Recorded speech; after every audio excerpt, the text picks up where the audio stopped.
afternoon. It's once again Friday at 4:30. As a matter of fact, it's 5:30 and 15 seconds. So it is indeed on time this week. We are delighted that you are on time and listening to us. And if you care to, give us a call. How could you talk about anything and not talk about the 4th of July and what it has meant to our country and the celebrations that people will be experiencing? And they will celebrate freedom. Freedom from a tyrant king, freedom from another country far across the ocean, freedom from unfair taxation, freedom from all kinds of things. And guess what? There are a lot of folks who feel that we are still experiencing those things today. Some modicum of it, but not to the tune of what was going on at that time. And so many African Americans have asked the question, how much freedom has the 4th of July meant for me? How much delight has it brought? How much freedom, even though Crispus Attucks was the first person killed during the Revolutionary War? And where do we now stand? Well, I can tell you that the country has had a lot of ups and downs. It has done a lot of things that I don't agree with at all. It, for years, enslaved people and kept them there. And then after slavery was over, there was semi-slavery in certain places. There were people who lived where I grew up who didn't have the right to vote unless they would pay a poll tax. And even before they started doing that, they would frighten people and they'd ask them all kind of silly questions. My father used to tell us that they asked him, how many bubbles are there in a bar of soap? Or how many gallons of water could a sifter hold? Well, most of you young folks don't know anything about a sifter. But a sifter is what they used to use if you wanted to separate foreign objects, objects that you didn't want to be in something, like sugar or flour or meal or whatever. You pour it through the sifter, and the foreign objects would get caught, and the rest of it would come on through. Well, if you want to tell us what the 4th of July means to you, let me tell you. I pulled up Frederick Douglass's famous 4th of July speech that he was able to give in Rochester, New York, July the 5th, 1852. Let's go on to the phone and get our caller in. Then I'm going to come back and talk some more about... How you doing, my friend, Congressman Davis? This is Ray. I wanted to wish you and your family safe and great 4th of July. Well, thank you so much. Okay, you're a veteran. I'm a veteran. We know what it means to be an American. Okay? Yes, sir. But you know what? What gets me? Oh man, when was the time that at the Alamo? That was a long time ago, wasn't it? Yes, it was indeed. Well, did you know that half the people that died at the Alamo were Mexicans helping the white people at the Alamo? Did you know that? I knew that there were some individuals. I didn't know it was that many. Oh, yeah, it was half. And then just now, and what's the worst thing is that you go to San Antonio, you go to the Alamo, and they have the white people's name on one side and the Mexican people that helped them on the other side. Now, that hurts, but you know what? I'm an American. Times will get better. You know that.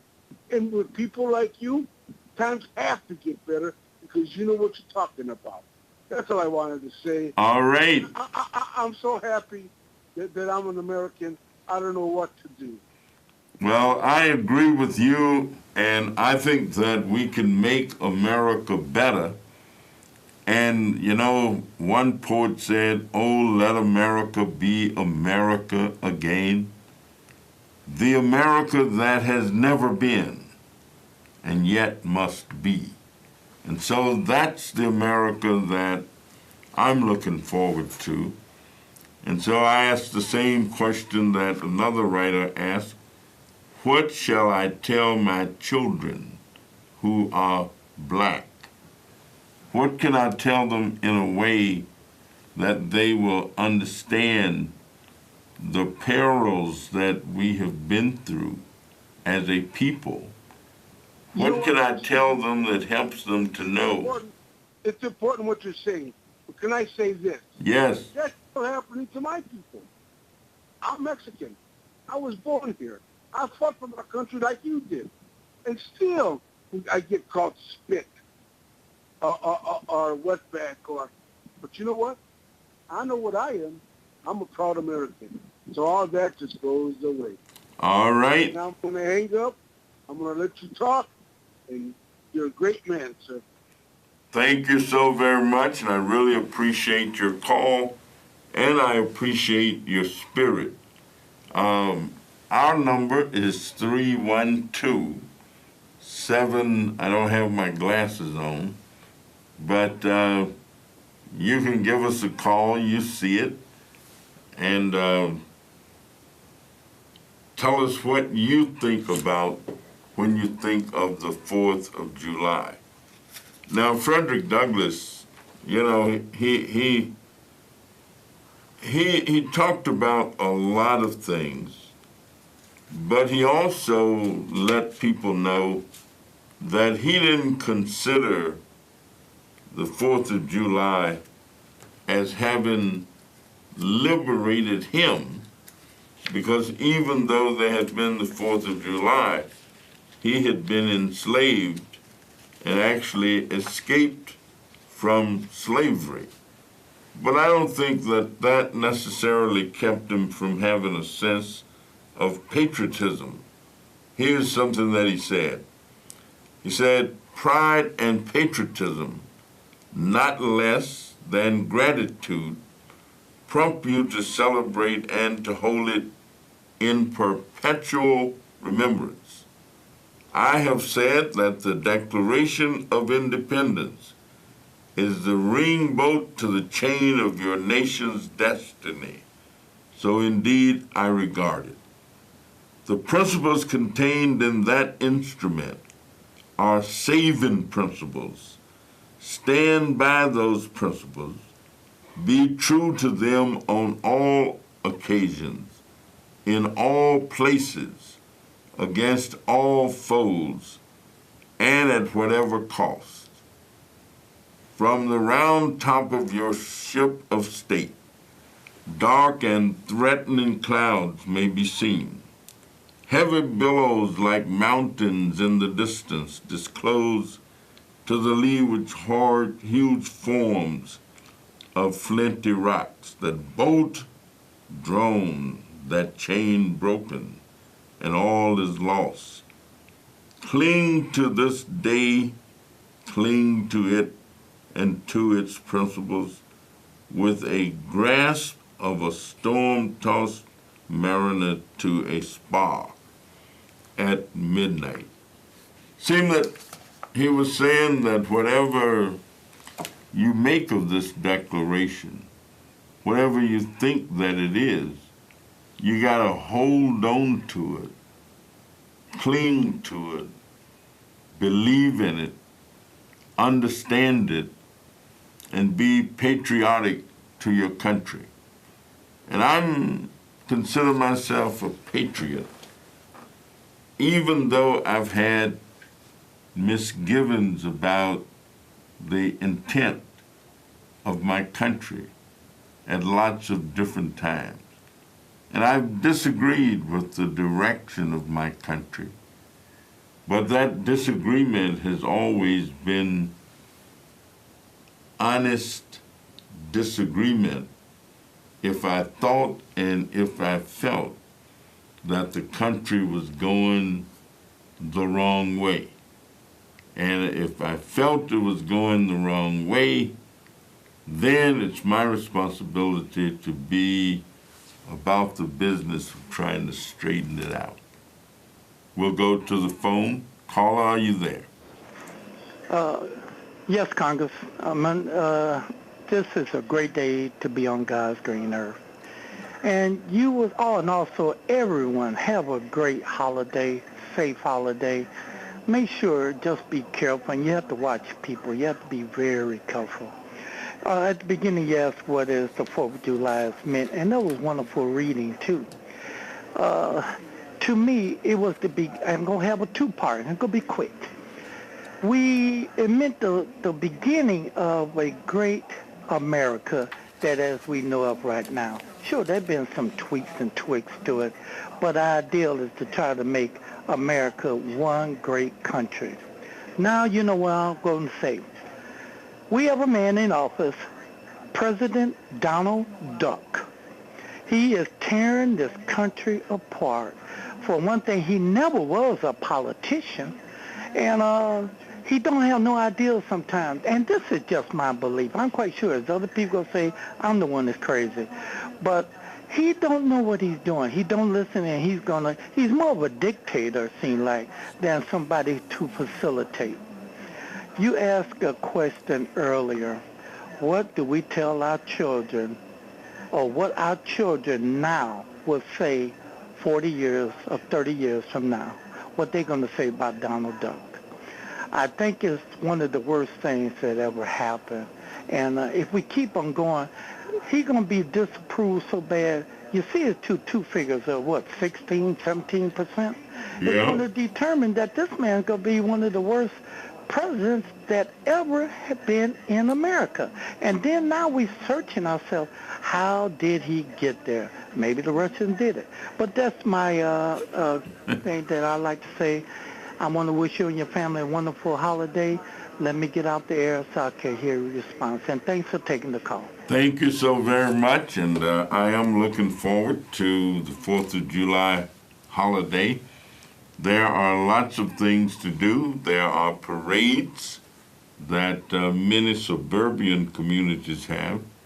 We don't do a lot of 4th of July celebrating in Chicago.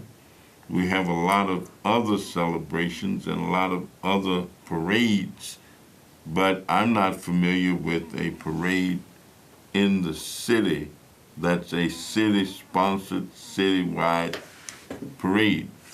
But I am familiar with those in some of the suburban communities that I represent, and oftentimes I try and make those.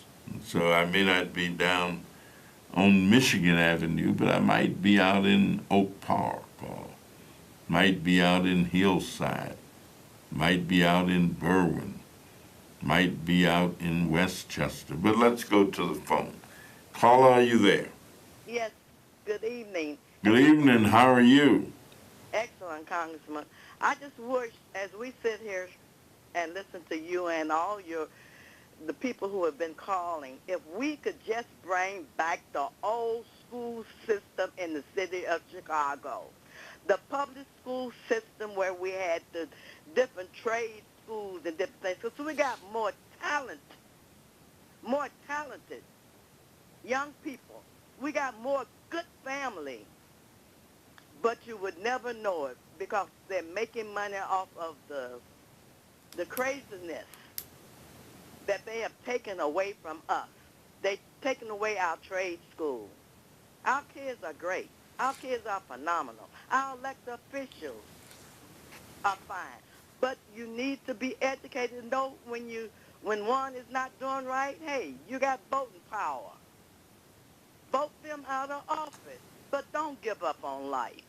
And Congressman, you keep on doing the great job that you're doing, serving your country and our people. Thank you. Well, thank you so very much, and I really appreciate those comments. And I agree that we need to put more focus on development of skilled individuals who know things to do. And while I don't have a problem with getting ready for college, don't have a problem with a liberal arts education, but I tell you, it seems like the future is in technology. And so our children need to be getting that technical training, that computer training where they can write computer programs, where they can know how to use the equipment. And I think that will help them be able to get a job. There's an old saying that the person who knows how to do something will just about always be able to get a job. But of course, the person who knows why it's being done will usually be the boss. So let's go right back to the phone, take this next call. Caller, are you there? Yeah, how you doing, Connie Davis? James, I'm good. How are you? Okay, Donald Trump is at it again. He going after Joe Biden, MSNBC, and his wife, and now he went after Bernie Sanders and his wife, and he going after Johnny Depp, and Donald Trump going after everybody, and then he going after the other country, like putting a ban. He's still going after everybody. That's a dangerous man. Like I said, he's very dangerous to me, Donald Trump. Well, he is going after a lot of things and a lot of people. And you know what, Connie Davis? Yes. And you know Sean Hannity, and he came to Donald Trump, Sean Hannity should have left like Bill O'Reilly. Like Bill O'Reilly had left Fox News. Sean Hannity should leave too, because on Donald Trump's side, Sean Hannity, Donald Trump going out, he's very dangerous to me, Donald Trump, David. Well, let me tell you, you sure is up on your political news and all of that. Yeah, I be watching, I pay attention to that, and cause I get my through God showed me that I get my information from him through you. All right. Well, let me tell you, we sure could use a lot more enlightened citizens who pay attention as you do. Like I said, God help us all, Colonel David. All right. Have a nice holiday, Colonel David. Thank you. Thank you very much. Yeah, I think we all do need help. And we need help to stand together and reinforce each other. There's a hymn that I like that says, give me 10 men. Give me 10 men. 10 stout-hearted men who will fight for the things they adore. Give me 10 men, and I'll give you 10,000 more. And so people can begin to organize at the level of themselves first and their family, their block, their neighborhood, and branch out from there. And that's what it's going to take to withstand the challenges and to bring about the change. Let me ask you to go ahead and put down on your paper or your calendar, September the 8th and 9th, we are going to be holding a State of the African American Male Conference on September the 8th and 9th at the University of Illinois at the Forum, which is located at Roosevelt and Halsted Streets. We're going to have a reception that Friday evening about this time. As we get off the show, I'll be running over to there. And then we're going to have an opening plenary speech by some outstanding personality. We haven't necessarily lined them up yet, but they will be outstanding. We know that. and then we'll be there all day Saturday. Our hope is to attract at least 1,000 people to this conference over that 2-day period. So if you're part of a male group, it might be a male singing group, a male chorus. It could be block clubs, Boy Scouts, any kind of group. Have them to come to this event. And if you're not part of any group, come yourself, come alone. Organize a few people from your church, a few men from your church to come. We're going to talk about best practices for male development and the best practices that we can find. Things like the urban prep school and the things that they do. What it is that they do at Providence St. Mail. Why does every kid that come out of there go to college? Every kid that comes out of Providence St. Mail go to college. Why has Hales Franciscan been such an outstanding school or place for education? What can we do with kids who go to public schools and don't get a chance to go to any of the privates? We want to lift African American males up. Yeah, we're going to talk about the issues and problems that there are some of us who drink too much whiskey. Some of us smoke too much dope. Some of us don't generate enough energy to go out and work all day, every day. Some of us don't want to do this thing called work because it is too rigid and you got to do the same thing over and over again. So we're going to talk about that aspect, but we're also going to talk about those male achievers. I know people, kids who don't have any kind of home environment, but they have gone to the top. They have gone to college. They have become outstanding individuals. They didn't moan and groan because their father wasn't at home, or because their mother may have been hooked on alcohol and drugs. They have achieved and accomplished in spite of, not because of, but in spite of. And they're doing just fine. So don't get the impression that all of our young people are destined for Hades or someplace else. No, we have many, but we don't have enough. We need to increase the numbers of our boys who graduate from high school. We need to increase the number of our boys who can proudly say, I've never been to the county jail. I've never been incarcerated. I've never been arrested and convicted.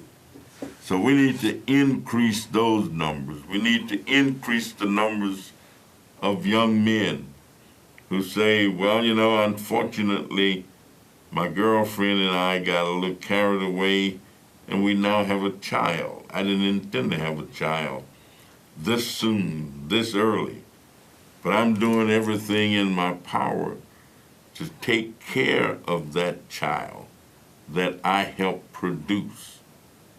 I'm going to help take care of that child monetarily. I'm going to do it physically. I'm going to be part of the evolution and development of a nurturing relationship. And even though the child's mother and I don't get along, we're going to be partners in caring for this child. So there are a lot of things we'll be talking about. We look forward to your being there. Don't forget, September 8th and 9th, University of Illinois. We'll see you next week.